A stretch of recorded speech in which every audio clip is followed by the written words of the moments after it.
This is Chris, the Idaho Painter here on Paint Live TV. Today we're going to be painting a garage. We're going to be spraying a garage right here, and we're going to be spraying it with a product we've never tried before. It's Wall Pro from Idaho Paint. We'll let you know at the end of this video what we think about that product. But this is a garage, kind of a big garage, vaulted ceilings. But if you want to see how you could paint a garage in 4 to 5 hours, stay tuned for this video because we're going to give you all kinds of tips and tricks spraying and masking your garage. So stay tuned.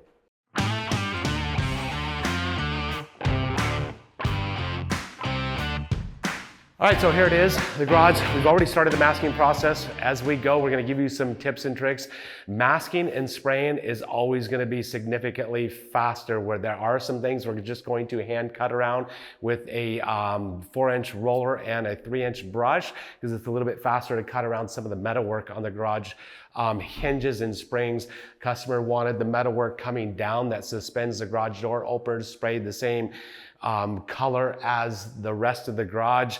The metalwork, those small things, we're just gonna be spraying it with a 208 tip. I'm gonna give you some tips and tricks spraying. I'm gonna be using a 517 HEA tip from Titan, so high efficiency airless tip. It's gonna give nice, good feathered edges. This is an ideal job where you'd wanna use a high efficiency airless tip and HEA tip from Titan. So stay tuned for that. We're gonna be giving you some tips and tricks. So let's get on with the masking to show you what's going on here.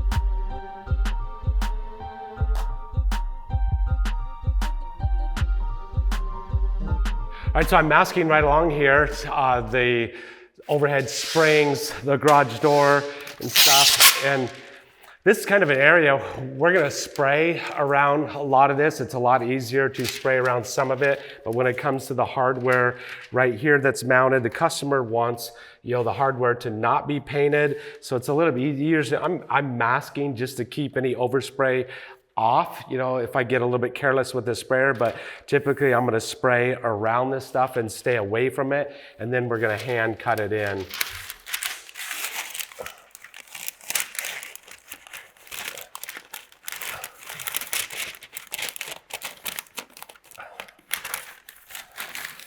But for the most part, the entire garage will be sprayed. There'll be just a few little things when it comes to hand cutting in with a 4-inch roller and a brush, and that's typically around these brackets and hardware. It just would take a lot longer to mask around that and try to mask this off versus just cutting it in with a brush and a roller.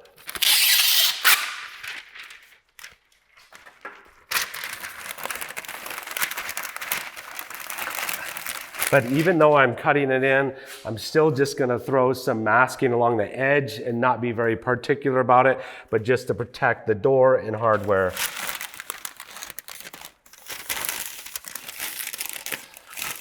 Spraying with a Titan 840 sprayer.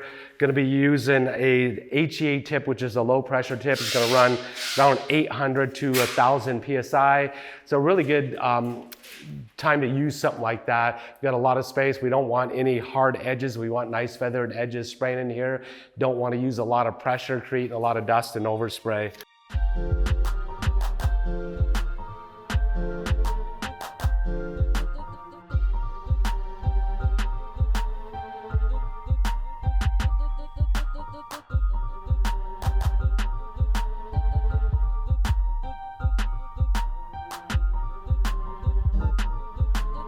So a lot of times when I'm spraying a garage, what I would typically do is I'd mask a line just like this. I would spray this hardware to match this wall, but the customer specifically stated they wanted the hardware to, stay the metal color and not be painted. So that's what it's going to look like. I'm just going to spray the middle down here, just come in and hand cut this in. I might take and spray up against here real quick, but this is wood right here, so we'll probably just leave that wood, the wood color. just good to really clarify, this with the customer, what they want with the hardware right here. Once again, the brackets that suspend the garage door, he wanted that to be the same color as the walls being sprayed, but we obviously don't want, the rail right here that the garage door runs on sprayed. He didn't want that to be sprayed or painted at all. Like using 1-inch tape on my masker, and then to tack down, we're using 1.5-inch tape around the floor. Just ran 1.5-inch tape around the floor, and then we're tacking paper to that, and we're going to use cardboard shields along with our paper.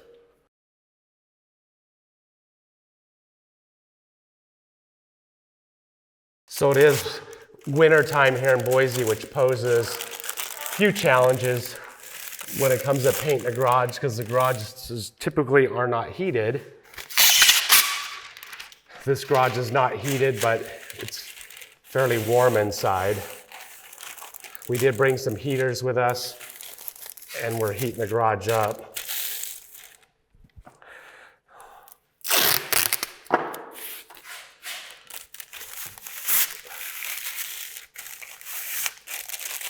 So I'm masking this hardware off. We're gonna be spraying around it. So I'm gonna mask it off just like this.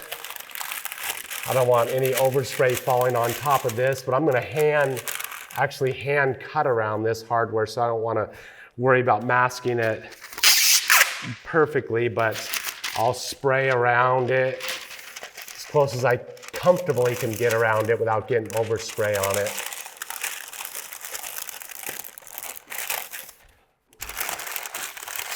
So our tape of choice, this is Frog Tape's production tape. This is their production grade tape. It's what we like to use for doing all of our production. Stuff sticks better than any production tape I've ever used. I'm dropping paper over the top. This is the top of the garage door. We don't want anything leaking out the other side. This is brand new garage doors. So I'm gonna be spraying across here and not gonna get any overspray over the top. Just dropping some paper over the top of these rails too as we're spraying the ceilings. We don't want any overspray falling.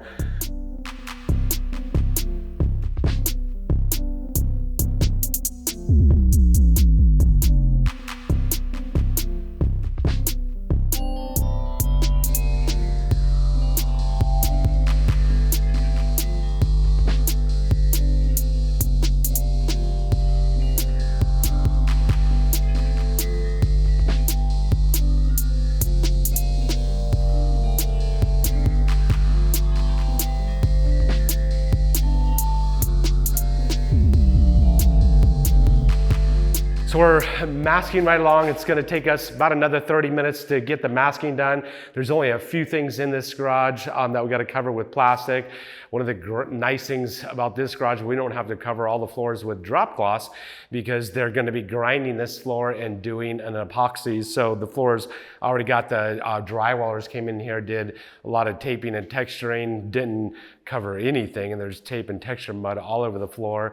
But we're not gonna have to worry about any dust or fallout and stuff because the floors are gonna be ground and then epoxied after we're done. The stem walls going around, we're gonna be putting on an H&C stain on those stem walls to match the epoxy. There's no reason to run an expensive epoxy up on those walls, but the customer wants it to match the epoxy floor.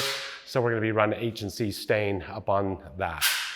So this is where the customer wants this to be match the rest of the walls and stuff. So I'm just masking this off so this bar can get painted. And I'm just gonna, I'll switch tips. I'll switch out to a 208 to spray this bar. That way it'll go fast and easy.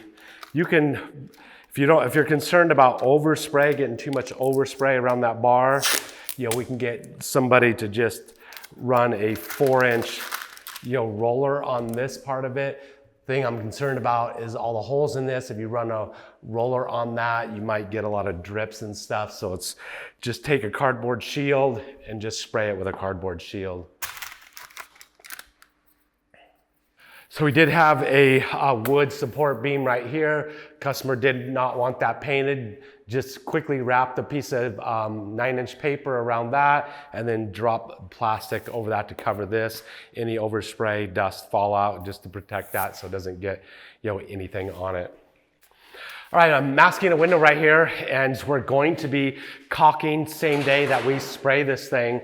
So one really good tip is Tower makes a caulking that you can put on and you can spray immediately, and you can even spray it with flat paints and it won't crack. So the product is called Accelerator.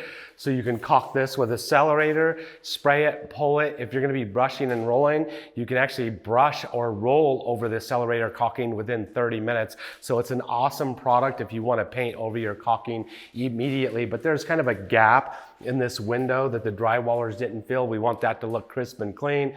So we're gonna mask it with frog tape, and right before I spray it, I'm gonna caulk it, spray it, and pull the masking while it's still wet. But I ran just frog tape around the edges so I don't get any bleeding on my bronze window. Now I'm just gonna drop plastic over it.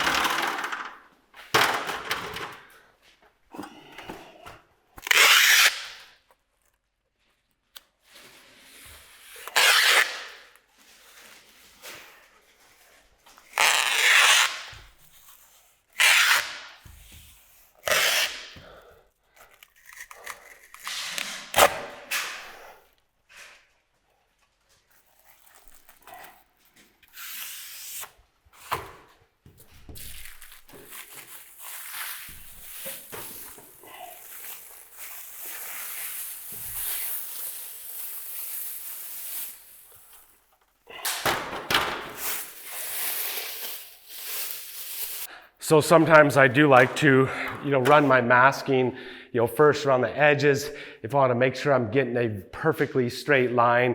I know it does cost a little bit more, in masking, but we're just, talking, pennies to ensure that you get a really, really straight line. So now I'm just going to fold my excess up underneath.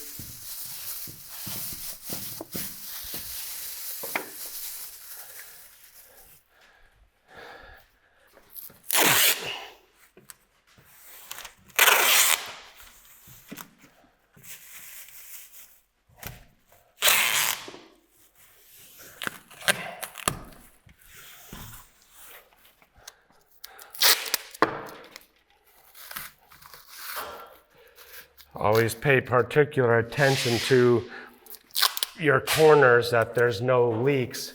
So I can see there's a leak right here in this corner. Make sure it's all tacked down. A lot quicker to tape and ensure there's no leaks than to have to clean up, overspray.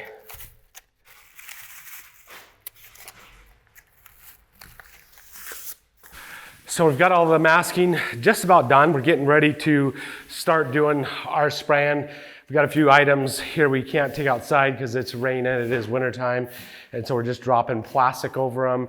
Once again, we don't got to worry about the floors because they're going to be grinding it and doing an epoxy floor. I've got my sprayer all set up, ready to start spraying the paint. Going to be using a Bedford 515 tip to do all the spraying inside here. So we're just about ready. I'll show you what it looks like. I've got multiple extensions because we got some vaulted ceilings in here. I'll be just using ladder and extensions. You can, if you're comfortable using, a spray pole, you can spray this whole entire thing with the spray pole. But instead of breaking out the spray pole and setting it up, I've got 3 extensions I can hook together and just use a ladder. This is a pretty fast job. This entire garage, 3-car, this is 3-car garage. A little bit deeper bays and vaulted ceilings. I can spray this whole thing in probably about an hour. So we're gonna start spraying and try to give you some tips and tricks talking about spraying there in just a second.